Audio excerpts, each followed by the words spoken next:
Hello, hello. Welcome to the Imperfect Podcast, the podcast where we bring amazing people to talk about their imperfections. How are you, Tunde? I am fine, Ziad. Thank you for having me. I am really bad at these things. I get very self-conscious, but I'm here. Hey, this is one of your imperfections, and this is the place to be. We're here. This is an imperfect podcast, so everything is Yeah. possible, and all the imperfections are allowed. If it wasn't the case, I wouldn't have been here because thinking that this could be imperfect, that conversation could be imperfect, gives me the freedom and the assurance to be here. Yeah. No, it's a good idea. No, good. It's a good concept, good name and everything. So yeah, we definitely have lots of uh imperfections and you know, yeah, I mean they also become our strong points too, I guess, in some ways, right? So Exactly. Exactly. So, Yutunde, I will introduce you very briefly, and then I will leave the floor to you to introduce yourself in your own words. I know it's a very tricky question, but I like to start my podcast in a very strong way and, to to break all the mountains. So, okay. Yetunde, we've met a couple of years ago, no, like 5 years ago now in Seville, when I was living in Seville in Spain, Yeah. as our sons were in the same school. And you have a very special life, like you like different things, you come from different backgrounds. Now, for example, you are in the States where we're talking, you speak French, Spanish, English, which is a lot of different backgrounds, and you're a passionate person. That's what I can tell about you. Now the floor is yours. Okay, so my elevator pitch. So I'm Yetunde Oshodi Fraudeau. I am born in Nigeria. I grew up in the US in New York, and I lived in France for 17 years before moving to Spain. So I have done a few different things. Like I was a psych major in university. I went to culinary school, and then I was working in a hotel. And then decided that I wanted to have a vacation rental company, which I had for 7 years. Then I moved to the south of France with my husband. After having helped him start a school in Paris, we started a second school in the south of France, which then transformed around the pandemic to what I do today, which is my culinary travel agency, Let's Eat the World.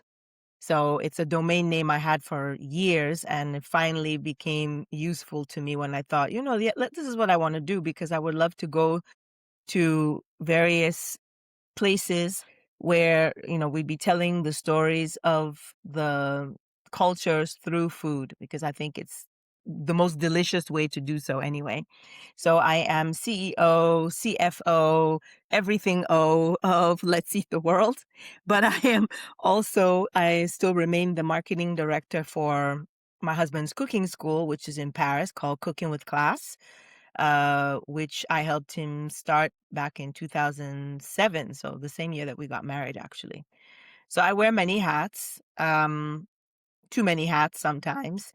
It's a good thing that this camera doesn't actually see my computer, because you would see how many screens I have open at the same time.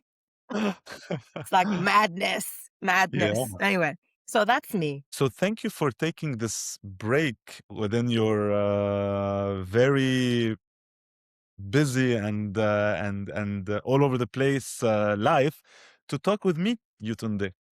This is a Well, space for you're you, welcome. and we will start by talking with, in this moment, what is the imperfection that you are the most struggling with or being challenged by? Maybe it's looking at shiny new things. So when I have these many tabs open, and if you were now to tell me that there was, have you heard of this new program that will help you gain back time? I'll go, oh, wait, what? What's this program? And I'm going to stop, and I'm going to go and look at that. And I go down this rabbit hole, and I go and I go and I go. And then I've forgotten what I was doing in the first place. and I have to, there's a button on my computer that I can press to see what all the things that I have open, and I have to do that every once in a while just to remind myself what Mhm. I was doing. So I guess my imperfection is that I take on a lot of things. A lot of things, not all of them are necessarily my responsibility, but I kind of make them my responsibility. Um yeah, like I could, it's I don't abandon things. So maybe that's multiple imperfections in one. Mhm. No, but I would say that this is great. Why do you consider this as an imperfection? Tell me more. Because it can be handicapping sometimes, for mainly for me, not so much for other people, I guess. Yeah. Because then, people know that they can come and tell, "Oh, yeah, she can get it done. Let me go ask her. Oh, yeah, she'll do it. She'll jump on it, no problem." But for me, I feel a sense of overwhelm at times. And then this overwhelm can lead to a temporary paralysis. And I say very temporary because I also have like there's another part that's not an imperfection, but it's like, the survivor.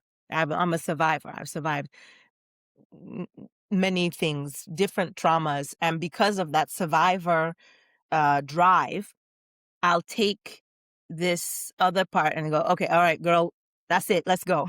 Move on. And so that helps me go forward.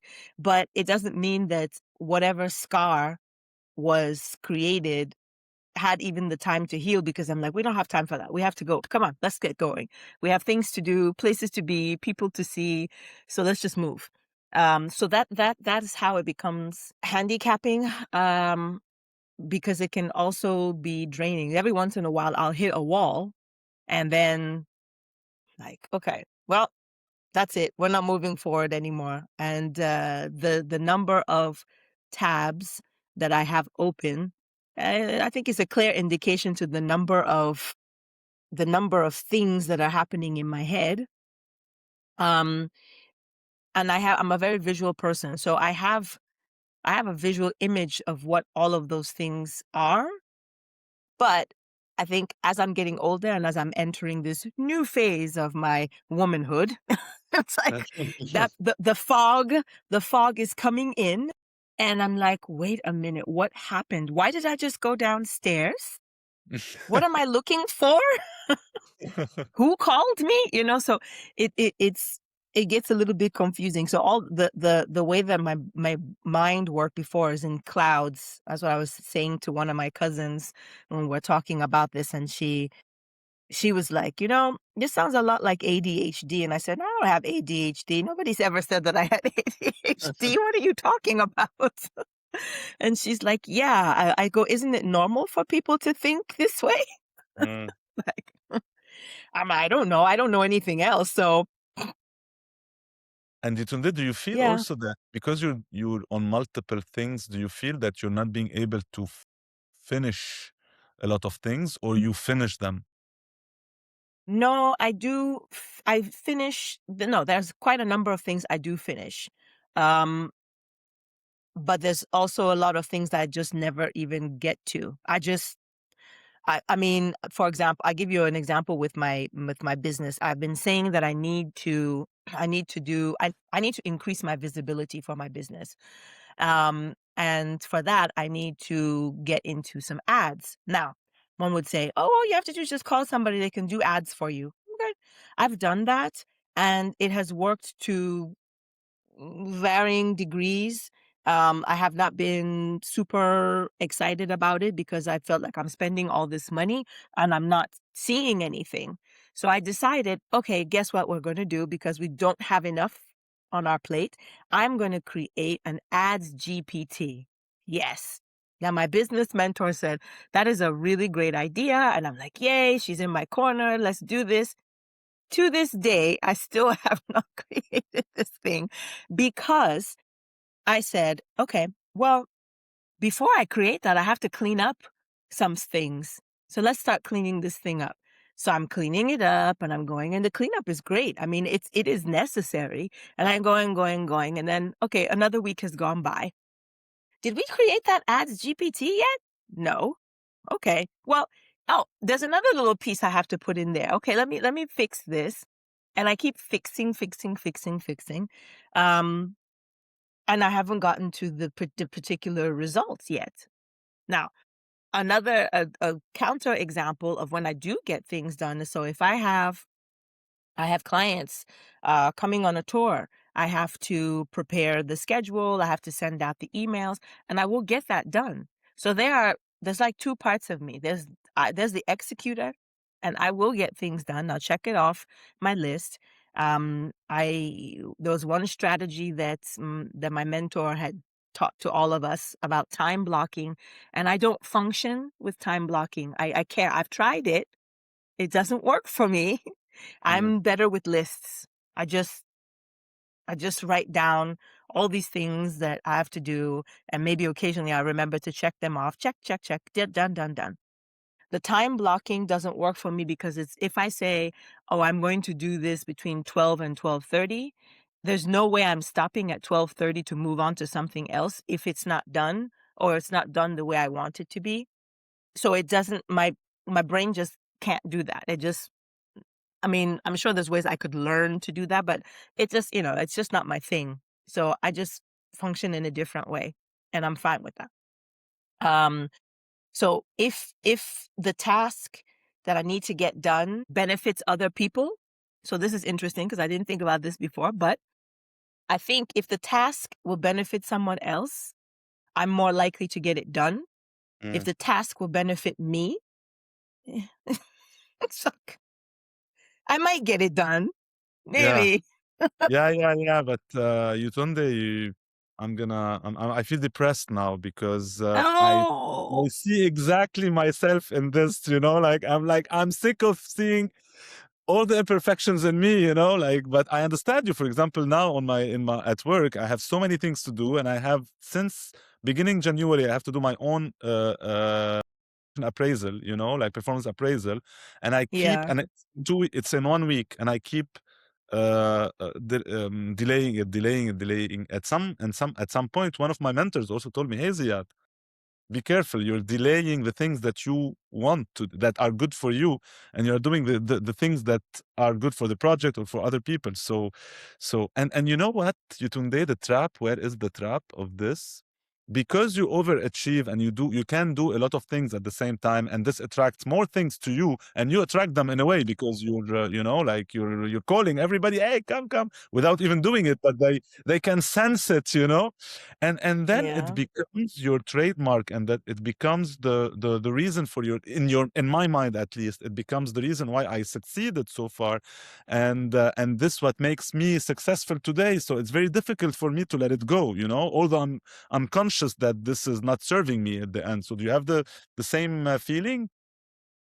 Yeah, I would say that yeah, it's pretty accurate. It's pretty accurate. I mean, I'm not going to say that I don't take I've gotten better at taking time for me.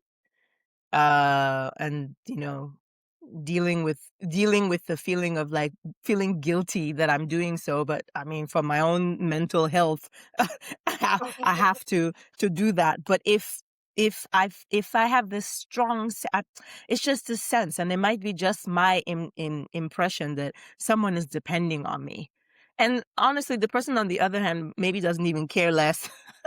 I'm sitting here worrying like, "Oh my gosh, if I don't get this to them, they're waiting. They've been harassing me about this." And they're just sending an email going, "Yeah, where is this?" And I go, "Oh, I'm working on it, working on it." And I will jump on that, get that done, and then just forget the rest of it. So yeah, no, and I think actually it makes sense that you would see yourself in these things. First of all, I'll tell you the first part when from my days of being a psych student is that every diagnosis that we learned about, we were completely sure it was talking about us. So everything in the book, because um it's like reading your horoscope. They would put the horoscope out there, and it's kind of general. So it can touch so many people at the same time. You go, "Oh my gosh, that must be about me. I know they're talking to me."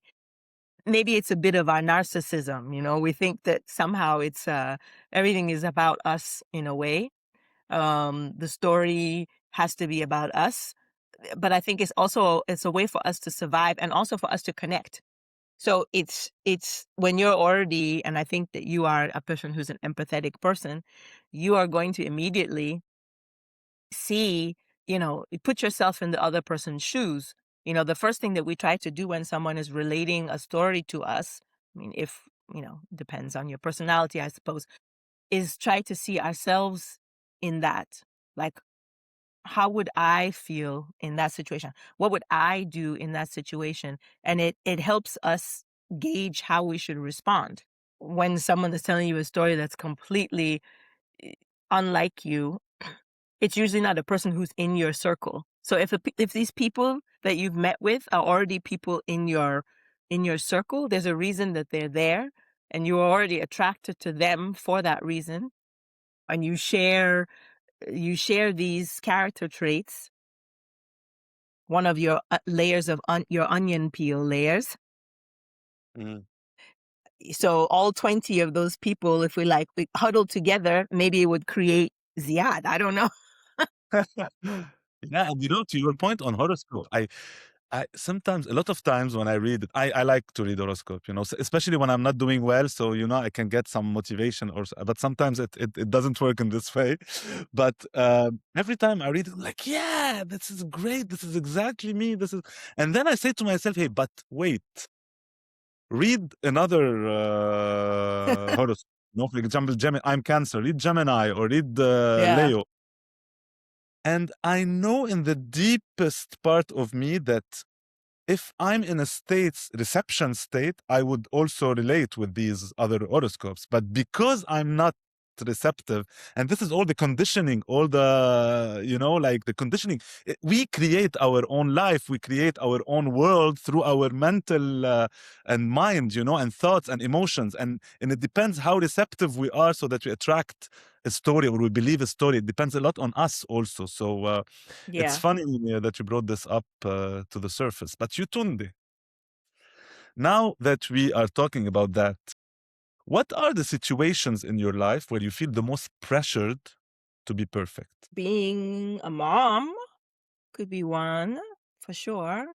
I lost my mom when I was 7, and while I had female role models in my life, they were not there for me.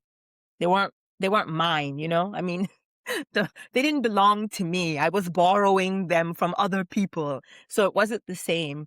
And um, I think that I got the fundamentals, thankfully, because I was 7, of that love, that relationship that a child has with their mother. And I was lucky with the mother that I had, but I missed out on so many other things that I feel like I'm playing catch up in a way. I'm learning as I'm going, which probably is the case for all mothers, even people who have their mothers that they can call on the phone. It's probably exactly the same, but it's not my reality. So I only go by what I know. I think that I question, have I done enough? Is my authority being respected? Is my experience being respected by my partner or by the people around me? Um, Feel judged, maybe sometimes. But the person, obviously, that I'm most concerned about whether he judges me or not is my own child. Now, he said something very funny to me years ago in front of the Liceo Francés when it was just me and him. His dad was away, and I'm probably the more strict parent between the two of us. And he just says to me this, I think he was like 9 at the time, and he goes, "Mommy, I know that that you can be hard on me sometimes, but I know that you're doing it because you want me to be a better person." And I was like, Oh, "What?" amazing. Wow, It's like, "Excuse me, who are you?" exactly. Yeah, sometimes they are really, wow. They're scary. It's like How do you feel about it? Now it's you're a laughing. How it's did you feel I'm about it? laughing. I was like, they're no, but they can be they can be scary. Sometimes you look at this human being, and I look at him and I go, did I do that? You know? It's like it isn't it's a miracle. I mean, it's a miracle that he exists. It's a miracle that he's part of my life. I believe that sincerely. Um, and it's not always easy, and it's not going to get easier as he's entering his teenage years and all. But I mean, I know I'm just trying. I just try. I try not to be too hard on myself. Um, and I think I try to trust myself because that's one thing that I remember or I think about often about parents in general, and it's why I guess I have the parenting style I have. I go, if I don't trust my son, I think it's a reflection of how I don't trust myself. So if I want to trust, you know, that I have done what I can, I have instilled whatever advice I can give. After that, I have to give him the freedom. Unless this part's not easy. I say it, but it's really not easy. I have to give him the freedom to go there, mess it up, and deal with the consequences of it. Because, yeah, I mean, we this trust has to. It starts with us. Mm. If I have friends who are parents who are very very high strung parents, and I know why. I mean, given their past, given their history, I know why. It makes sense. But I I I worry for them sometimes because I go, "Well, you have to let go. If you don't let go, you're gonna create, you're anxious, you're gonna create an anxious child, or you're gonna get a child who avoids you at some point, or isn't, or who feels maybe that they have to care for you because you're too fragile to care for yourself, and you don't want that either, you Yeah. know? Um, so I try to be strong, and maybe I try to be too strong sometimes for my son. It's like, you know, um, I don't want him thinking that I'm perfect because I'm certainly not perfect. And so that he knows that it's okay for him not to be perfect. Hmm. I try to nuance what I say from him. It's like, of course, I have expectations of you, and of course, I want you to be the best. But I want you to be Yeah. your Not. best. You know.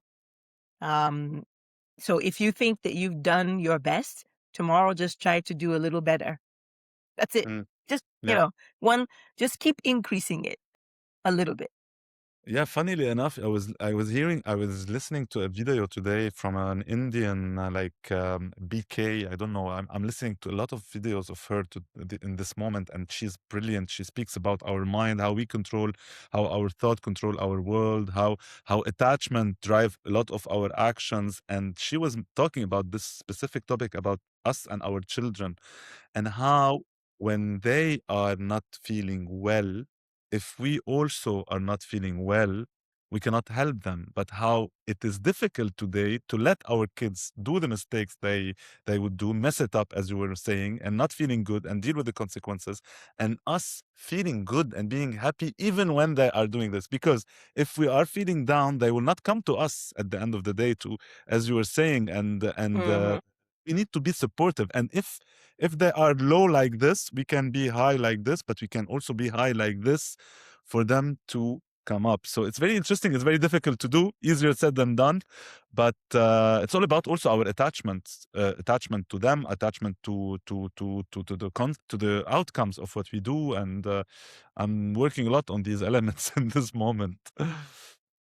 But Yutunde, so you Yeah. said at the beginning of this episode that you were that the imperfections is what also shape us, and how, in your experience, your imperfections helped shape who you are today. Maybe it makes me more sensitive to certain things with people. Like, for example, to be able to say, I don't know, I'm trying to think. Oh, it's hard to Mm. think. How does a negative thing work out positively? This is like cognitively difficult to. Take your time. Let me see. Yeah. Well, I mean, it certainly has given me drive. I have drive. I do. I do get up in the morning and I get things done to whatever degree that doneness might be. I keep going, right? So the the fact that I have, let's see, if we go with the fact that I have all these tabs open at the same time, um, it does make me a resource for myself and for other people, in a way, because people will go, "Oh, I don't know. We were working on this project and I don't remember how it was going." And I say, "Ah, wait, I can find that." I'm sure I Mm. have it open in here. Um, so it becomes a tool in that regard. Uh, it makes me resilient, I think. Though I don't want people to misconstrue that resilience and that force and strength with meaning that I'm some sort of bionic woman, because I'm not. Sometimes I need to just put it down and just, and I would like to have that room to do that. Um, I like to give myself that room to do that, actually. Uh, so this particular imperfection of trying to make things perfect is, yeah, it also produces some beautiful things. I think it produces sometimes some beautiful artwork Yeah, when I do it. this is It Kamal. He produces wants to say hi. Oh, he doesn't want. Kamal. Oh, he doesn't Okay. want to say hi to me. Hi to you, Tunde. Oh, Sure. Hi. doesn't want to say hi to me. Hi, miss you. You. Okay. Sorry, Yetunde. That's okay. This is perfect. Um, yeah, that's okay. So yeah, no, I guess it produces beautiful work at the end. I think it's kind of the artistic part of my mind benefits from some of that. Um, I don't know. I don't Do you even know feel if I'm tired talking about the sometimes? right thing. Do you, Do do, I you- do feel you feel tired? tired sometimes, exhausted, overwhelmed? You mentioned it. Yes, I did this morning, for example. For this morning, I wanted to go back into my covers and just cover my head and just say, okay, you know what? I'm not here. I will just check out. But Do you do it? again, no, I didn't do it because again, I'm not alone. I mean, my dad is downstairs. Like the minute I do it, someone's going to call my name or my phone is going to ring or something's going to happen. So it's yeah, I don't have or I don't take, I guess, the space to do that. I did, was it last year? No. There was a place, there's this hotel that I went to, I on my own for 3 days. Or maybe I went for 2 days and I extended it one more day because I went Right. all by myself and I had no plans and I was doing nothing and I was beholden to nobody, and it was great. And I was just like, "Ugh, I just lie in this bed. I don't have to get up. I don't have to set an alarm. I don't have to talk to anybody." Um, and it was nice. It was actually it was really nice, especially considering that in the past I was a person who was afraid to be alone. Mm. I did not want to spend time with myself because I found, oh, I'm such a sad person. I'm just gonna make my, you know, I make other people sad, so I'm just gonna make myself sad. I don't want to be with myself right now. Let me just keep busy. If I keep moving, I don't actually have to spend time with her. It's like, But that's the whole thing that you're doing. You're keeping yourself busy, yeah, uh, and silence is also nice. yeah. I'm beginning to appreciate that more. I didn't appreciate it as much before because the silence was deafening, really, for me before. But I've grown. I've done a lot of work. I mean, I've been doing work all my life. Actually, I feel like I've been doing therapy, in and out of therapy for like forever. Yeah, don't tell me But about that. It never ends. Like we're gonna die and we're still working on becoming a better version of ourselves. Come on. yeah, I mean, I just want to be able to be. Yeah, no, I think it's helped. It's been very helpful. Um, and I think that I have become more comfortable with myself.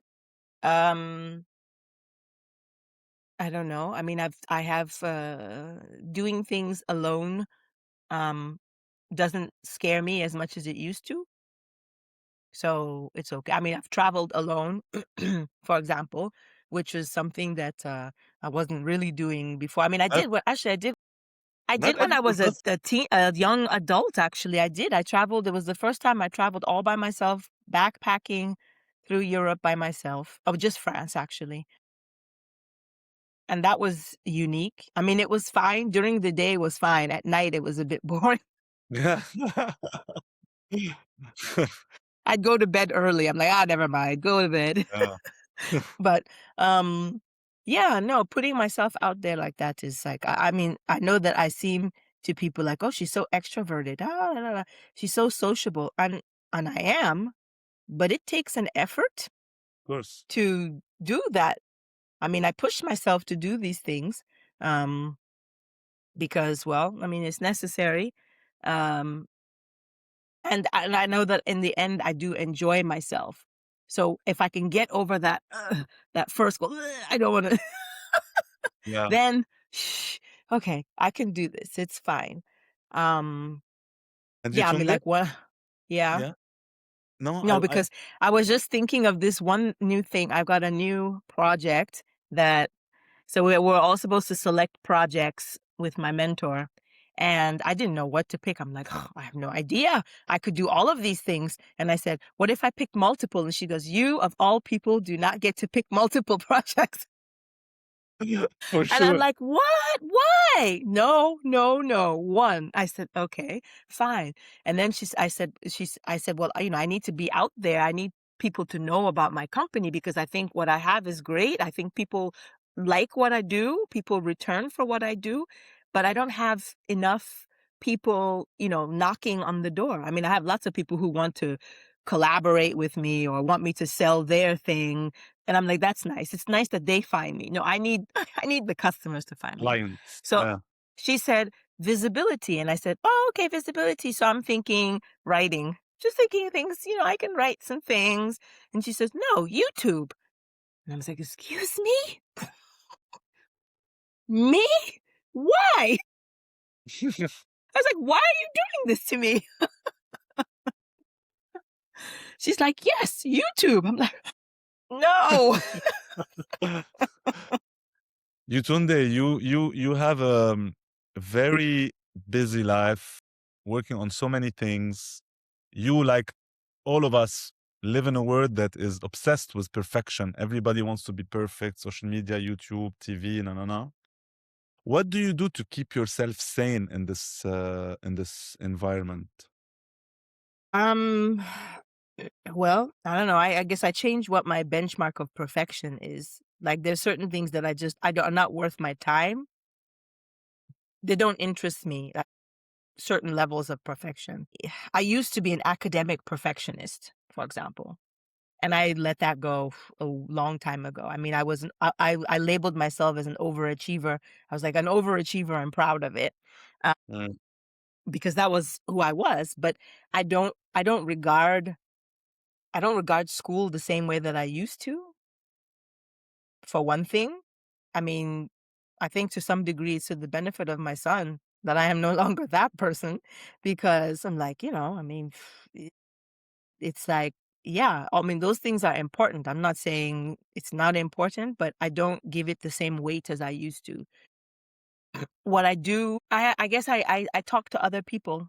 Um, uh, I talk to my therapist, I guess. I just I think actually that's like supposed to be one of my homework to look back. I think I'm supposed to Yeah. You do meditation something and about breathe. this about this Meditation, perfection thing. mindfulness. Do you do meditation, No, breathing, or mindfulness? I do not. So many people have tried to get me to do meditation and so on, and my quieting my brain. Although I've been told, oh, it's not that you're quieting your brain, it's refocusing I exercise actually. You know what? Can I give you My a tip? Can Yeah. I give you a tip that helps me? Because I used to say the same thing than you. And 5 years ago, I did a workshop of mindfulness. Yeah. And before my life crashed, all the shit that like, luckily I did this class, And then she said, and I didn't used to do anything, like meditation, that when whenever you are brushing your teeth, you have 2 minutes in the morning, 2 minutes in the evening. So these 2 minutes are already set in your calendar, you do them. While you are brushing your teeth, you only think about what you are doing now. I am brushing my teeth. So whenever my ideas go somewhere, I don't get frustrated and kill myself because why are you thinking? No. Gently I smile to myself and I come back to my teeth, to me brushing my teeth. And so in this way, I would be working on the muscle in my mind that will bring me back to the present moment every time. And I started with 2 minutes in the morning and 2 minutes in the evening, and now I have 10, 20 minutes per day of meditation, different type of meditation every day. And I enjoyed it, and I think that the trick for me was to use a routine that I already have, a 2 minute that I'm already losing, and I know that Mhm. I'm not solve all my problems while I'm brushing my teeth. So why not work on this muscle in my mind? Try it and let me know. I'll try that. I would say that what I have noticed.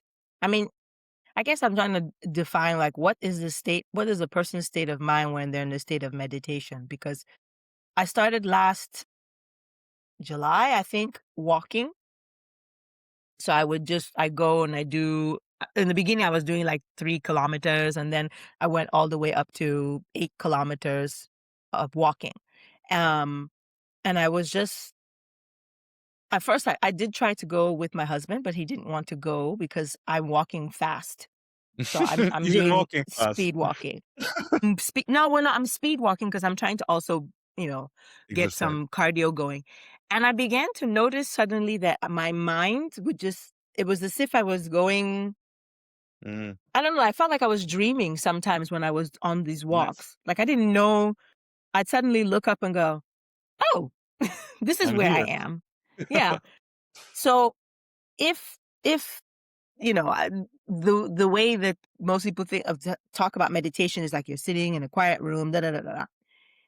And I thought, this actually is for me. It's allowing my brain to just disconnect for a second. Mm, And sometimes some profound thoughts might come in, they flood in, and I go with that. And then maybe even when I was walking, some emotion builds up, or I feel like, oh my gosh, I think I'm gonna cry. Why am I gonna cry? What just happened? And then I go and I keep walking, I keep walking. And I think actually, so maybe I'm lying when I say I don't meditate, because actually that started turning into a form of meditation for me. yeah, yeah. Because it was a moment for me. Nobody else is there. Maybe I was listening to music or not, or maybe I was listening to a podcast, or I was listening to an audiobook, and I would just, I don't know, I enter a dream. And I also get massages. That's my That's and good. my massage therapist has already asked me several times, "Where did you go?" Nice. Because I'm not asleep, I'm not awake, but I wasn't there. I just disconnected. Juanma? Or is it Juanma? Because, or no?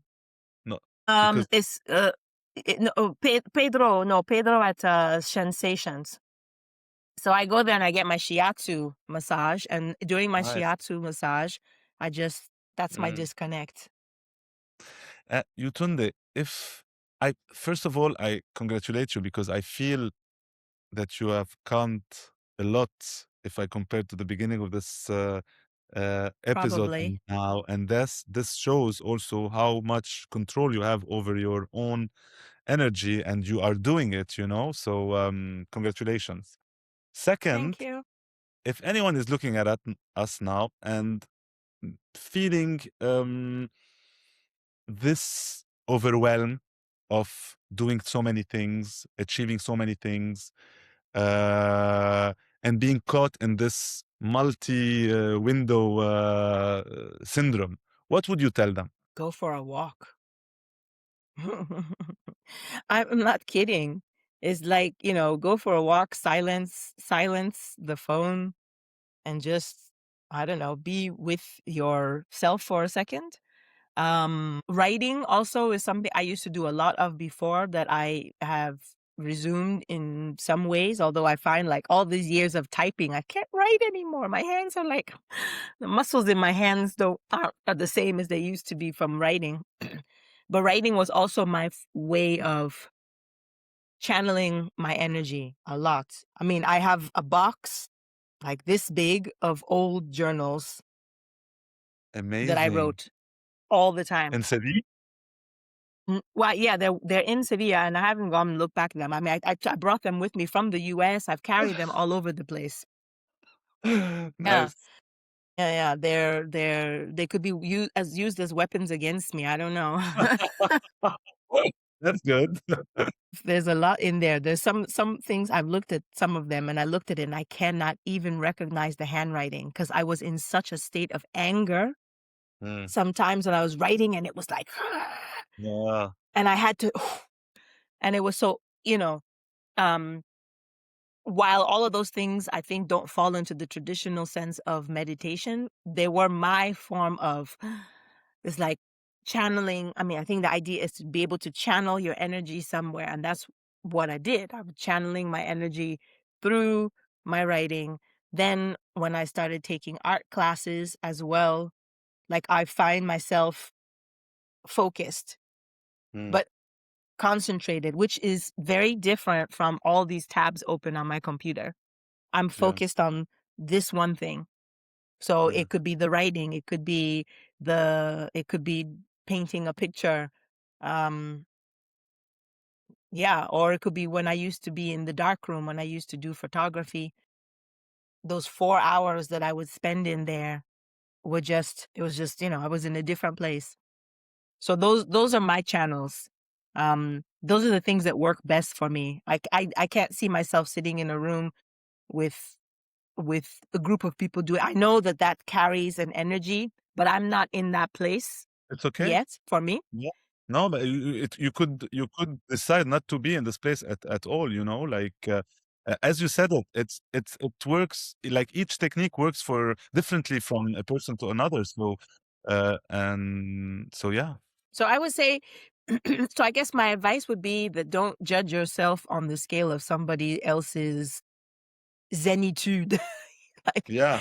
sense of zen or what, because it's true. I will see some friends and they just seem so, and that can be very annoying because you're like, I am not that person.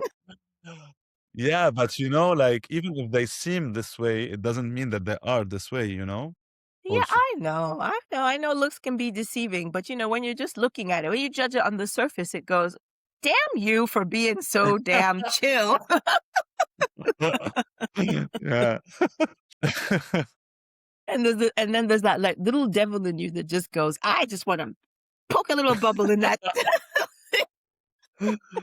Yetunde, it was a pleasure to have you on this podcast. And at the end of the podcast, I usually gift my guests a small recap. So we spoke about Okay. so many things, Yetunde. I don't know We if I will be did. able to recap everything, but this is what I will say. So Yetunde, I think Welcome to my world. exactly. When you started this podcast and you mentioned that your main imperfection, and I confirm, is that you have so many tabs on your computer, but also in your mind open. You're working on so many things in parallel at the same time. At the same time, this helped you achieve a lot because you achieved a lot of these things, but also sometimes you felt overwhelmed because there are also a lot of things that you are not being able to achieve because every time that you start something, it opens up for something else, etc., etc. And it's sometimes it gets overwhelming. But you are conscious about it and you are talking about it. So this is a good start, when we spoke about what role you felt more pressure to be perfect, you spoke about motherhood and how it is today at the same time so rewarding to be a mom and responsible of a child, and also so could be also so a big responsibility, especially for you who lost your mom when you were 6 years old. But at the same time, this gives a lot of meaning to your life. When we spoke about how or what did your imperfections help you achieve, you spoke about drive. You spoke about this drive that you have to always, a part of you always telling you, hey girl, go up, continue, strive, do, etc. And this drive comes also from all the imperfections that you could have lived. We spoke also about what you do to keep yourself sane in a world that is obsessed with perfection. And here you told us about a lot of things, in fact, that you do, although you were not aware of them at the beginning. You spoke about Yeah. walking, which is an amazing therapy. You spoke about also therapy, having a mentor also, and having a therapist. Writing, that maybe now you're not doing a lot, but also writing helped you a lot. Listening to music, and different type of elements. You still didn't try meditation, but after this episode, you will try to just Brush my teeth. work on your wiring, your brain while you are brushing your teeth. And as a recommendation to someone who feels overwhelmed with overachieving and overdoing, you would tell them, find your way of channeling your energy and indulge in it. Would it be walking? Would it be writing? Would it be anything that suits you? This is what you should do. Indeed. That was wonderful recap. Thank you. Yetunde, how do you feel now? I feel a lot less stressed than I did at the beginning of this, that's for sure. So you said you noticed that I did too. I felt much better. I appreciate. I had no idea what I was getting myself into. I've heard some of your other guests, and I'm like, oh, they sound so intelligent, and and Yeah. and I'm gonna go there. What am I gonna talk about? But anyway, no, I really appreciate this. It's always good practice, and it's nice to practice with a friend. So Yeah. thank you. Thank And you. I hope to see you soon. Sure. And thank you, Yetunde. And I wanted to tell you, within all this, you were mentioning that you get yourself into a lot of things, but this podcast is also something that you got yourself in, because the number of people I meet and they tell me, yeah, I'm interested, and I tell them, yeah, let's do it, and then it disappears, and you followed up. And this, I think, is a quality that you have that is really louable, je sais pas in English, like. Yeah. Well, no, I'm a very. You can depend on me. Yeah. I don't want to. I don't like to let people down. So if I tell you I'm going to do something, you can count on me. I am So thank you for your trust dependable. being here. And guys, please, we're a small podcast, still a small podcast. Please, we need your support. So like, share, subscribe. We're on Instagram. We are on YouTube, Apple Podcast, and Spotify. And thank you for your loyalty. Ciao. Ciao. Thank you.